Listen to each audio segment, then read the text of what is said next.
मित्रांनो, काही लोक अजूनही मतदान करण्यास टाळतात, कारण त्यांना ते विनाकारणच वाटते किंवा त्यांना उत्तम उमेदवार सापडत नाही. परंतु हे सगळे कारण टाळून आपण एक मतदान करणे खूप महत्वाचे आहे. एक उत्तम उमेदवार निवडून देणे हे आपले कर्तव्य आहे व ते आपण बजावायला हवे. तर मित्रांनो, आज आम्ही या मतदान जनजागृती विषयावर एक दृश्य सादर करत आहोत. तरी आपण सर्वांनी या दृश्यासाठी जोरदार टाळ्या होऊन जाऊ द्या. अरे अदिती, येत्या 2 डिसेंबर 2025 रोजी अंजनगाव सुरजी नगरपालिकेचे मतदान आहे. मी विचार करते मी मतदानात जाणार नाही, कारण सुट्टीचा दिवस, थंडीचा दिवस, बाबांना पण सुट्टी आहे. मी तर मस्तपैकी घरी आराम करणार. काय बोलतेस रश्मी? तुला माहित आहे का, मतदान हा आपला हक्क आहे आणि मतदान न केल्याने आपण आपले हक्क गमावतोय. अगं, पण माझे एकच मत, माझ्या एका मताने काय होणार? अगं, एका मताने सरकार बदलू शकतं, तर एका मताने देशाचं भविष्य ठरतं.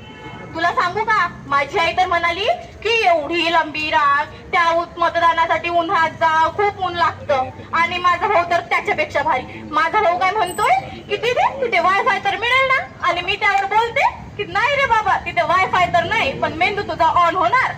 अगं, तुला माहित आहे का, माझी आजी काय म्हणत होती, तिथं गेल्या गेल्या सर्व विचारतात तुमचं वय काय, तुमचं वय काय. परंतु मी म्हटले तुझ्या एका वया सांगितल्यानं काय होणार.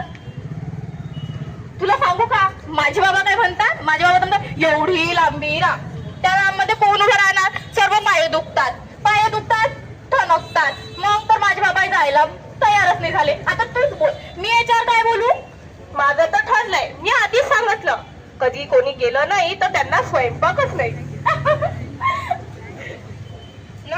नमस्कार माझ्या भगिनी आणि बांधवांनो, मतदानाच्या आधी तुम्हाला आठवण करून देतो, मला मत द्या, मी तुमच्या विकासाची हमी देतो. अहो, आम्हाला आश्वासन नको, कृती दाखवा, कृती. गेली कित्येक वर्षे आम्ही हेच ऐकत आहोत, पण कृती काही दिसे ना. तिथे कचरा, तिथे कचरा, आणि ते गड्डे तर बघा, तिथं पावसाळ्यात पाणी जातच नाही आणि उन्हाळ्यात पाणी येतच नाही. हे चाललंय आपल्या देशाचं. परंतु आता असे होणार नाही, कारण की मतदान आमचा अधिकार आहे आणि आम्ही तो बजावणार. आधी माझं घर, नंतर देश. खरंय कवी, खरंय अदिती, आता मला कळलंय मतदान आपल्यासाठी किती गरजेचे आहे. मतदान न केल्याने आपण आपला हक्क गमावतो. आपली जबाबदारी आहे मतदान आपले हक्कच नाही तर आपली जबाबदारी सुद्धा आहे. आणि हो, आता तर मी निश्चित केलंय की मी एक अलारामच लावून ठेवणार, जेणेकरून सर्वांना वाटेल की स्पॉट झालाय की काय, आणि त्या स्पॉटने सर्वजण मतदानाला तरी चालतील. बरोबर ना? अगं, मतदानाची छाई फक्त ही आपल्यासाठी छाई नाही, तर आपल्याला दिलेला एक खंब आहे. तर मित्रांनो, या दृश्यावरून तुम्हाला नक्कीच कळले असेल की मतदान करणे किती महत्वाचे आहे. तर मित्रांनो, सर्व संघटित व्हा आणि मतदान करायला चला. तर कळलं का मित्रांनो, कोणत्याही जाती धर्माच्या समर्थनात किंवा कोणत्याही प्रलोभनाशिवाय, जसे पैसा, भेटवस्तू, आश्वासन याशिवाय, तर आता आपण निष्पक्ष भेदभावी मतदान करू. मतदान केंद्र कितीही दूर असले तरी पायदल किंवा स्वतःच्या वाहनाने मतदान केंद्रात जाऊ. का गं मेघा, हे मतदानाचा अधिकार आपल्याला कोणी दिला असेल?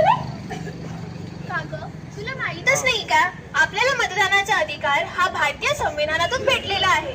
आणि तुम्हाला हे माहित आहे का की भारतीय संविधानातील कोणत्या कलमानुसार आपल्याला हा अधिकार भेटलेला आहे? भारतीय संविधानातील कलम 326 नुसार आपल्याला कोणताही भेदभाव न करता हा अधिकार भेटलेला आहे. अगं, पण आपल्या गोरगरिबांचं काय? जातील तर श्रीमंत लोकच ना मतदानात यायला, आणि गोरगरीब तर जातील शेतात, आणि बाया तर करतील भांडी कुंडी. आपण तर गोरगरीब घरीच बापा. अगं, त्याच्या संपत्तीचं काय? असं संपत्तीवर जर आपण पाहतच बसलो तर आपला मत देऊन काय फायदा? का गं मेघा, मतदान हे फक्त गरीब लोकांसाठीच असते ना? असं काही नाही, श्रीमंत गरीब मतदानामध्ये हे काहीच पाहू शकत नाही. तर मेघा, मला सांग, आपला हा देश किती जाती, धर्मांनी आणि प्रदेशांनी नटलेला आहे. तर मेघा, आपण कोणत्या जात हे मतदान करू शकते आणि कोणत्या प्रदेश हा मतदान करू शकते? जात, धर्म, लिंग, शिक्षण किंवा संपत्ती अशा कोणत्याही आधारातून आपण मतदानाला नकार देऊ शकत नाही. हा हक्क आपल्या मेहनतीने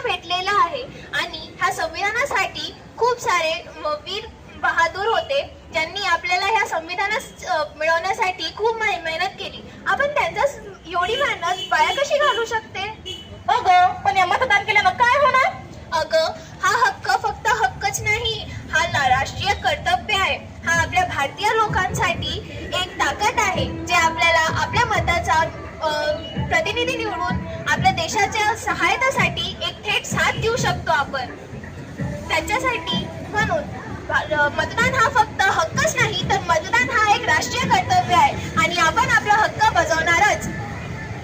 भारतीय संविधानाचा विजय असो. भारतीय संविधानाचा विजय असो. भारतीय संविधानाचा विजय असो.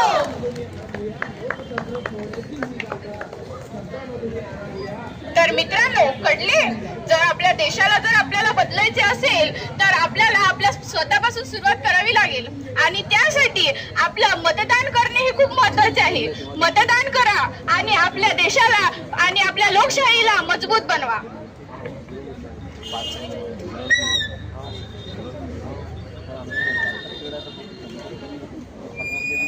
मित्रांनो, सर्व सोबत येऊया, मतदान करूया आणि आपल्या देशाला, आपल्या राज्याला, आपल्या गावालाच नाही तर आपल्या प्रत्येक क्षेत्राला आपण विकासाच्या मार्गावर नेऊया. जनामनाची पुकार आहे, मतदान आमचा अधिकार आहे. जनामनाची पुकार आहे, मतदान आमचा अधिकार आहे. मतदान राजा जागा हो, लोकशाहीचा धागा हो. मतदान राजा जागा हो, लोकशाहीचा धागा हो. वाढूया देशाची शान, करू देशासाठी मतदान. वाढूया देशाची शान, करू देशासाठी मतदान. माझं मत आहे अनमोल, पैशात नाही होणार याचे मोल. माझं मत आहे अनमोल, पैशात नाही होणार याचे मोल. तर कळलं का? दादा, मामा, काका आणि सर्वच, ताई, माई, अक्का. तर आता मतदानाचा विचार करा पक्का. मतदानाचा विचार करा पक्का. मतदानाचा विचार करा पक्का.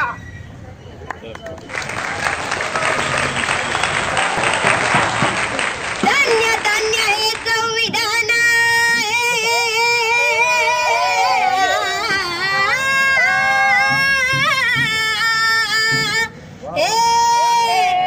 धन्य धन्य हे संविधान, मुक्तिगान, हक्काची खान, न्यायाची आन, न्यायाची आन. शाहीर सांगतो तुम्हाला सारं शाहिरा सांगतो तुम्हाला कथा पराक्रमी संविधानाची. ऐका ध्यान देऊनी, ऐका चित्त ठेवणी, ऐका चित्त ठेवणी, ऐका मोठा आवडूनी. शाहिरा सांगतो कीर्ती संविधानाची. जी जी र जी. सर्वात पहिले संविधानापूर्वी होता राज्य, संविधानापूर्वी होतं राष्ट्र, मात्र एकता कुठेही नव्हती. संविधानापूर्वी होतं राष्ट्र, मात्र एकता कुठेही नव्हती. संविधानापूर्वी होता माणूस, संविधानापूर्वी होता माणूस, परंतु लोक कुठेही नव्हती. संविधानापूर्वी होता समाज, मात्र समता कुठेही नव्हती. आणि मग संविधानाला विमटोला होऊन, संविधानाला विमटोला होऊन तोडले गुलामीचे पाच त्यानं. फुलविली माणुसकी छान, फुलविली माणुसकी छान, फुलविली माणुसकी छान. शाहीर गात संविधानाचं गुणगान, जी जी जी.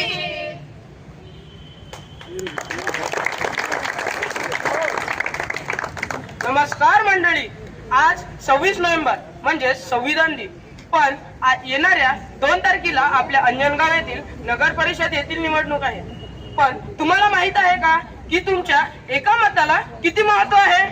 आपल्याला सध्याच ताईंनी सांगितलेलं आहे की तुमच्या एका मताने देशाचे भविष्य घडवू शकते. तर आता तुम्हाला समजले असेल की तुमच्या एका मताला किती महत्व आहे. पण या निवडणुकीमध्ये आपण हे सुद्धा विसरलं पाहिजे नाही की आपल्या देशाला संविधान मिळालेले आहे. म्हणून आपण संविधानाचा सुद्धा मान केला पाहिजे. कारण संविधान नसतं तर मी इथे उभा नसतो, संविधान नसतं तर तुम्ही सुद्धा इथे नसते, संविधान नसतं तर आपल्यावर अत्याचार झाला असता. अरे, आपल्याला अभिमान वाटला पाहिजे की आपल्या देशाला संविधान आहे आणि त्या संविधानामुळेच आपल्याला निवडणुका करण्याची हक्क मिळतो किंवा आपल्याला स्वतंत्रपणे राहण्याचा हक्क मिळतो. म्हणून आपण संविधानाचा व संविधानामुळे मिळालेल्या हक्काचा तसेच संविधानाच्या शिल्पकाराचा मान ठेवला पाहिजे. म्हणून म्हणतात संविधान आहे देशाची शान, संविधान आहे देशाची शान. म्हणून संविधानाचा व संविधानाच्या शिल्पकाराचा ठेवा मान. म्हणून संविधानाच्या शिल्पकाराचा ठेवा मान. धन्यवाद. तर कळलं का? दादा, काका,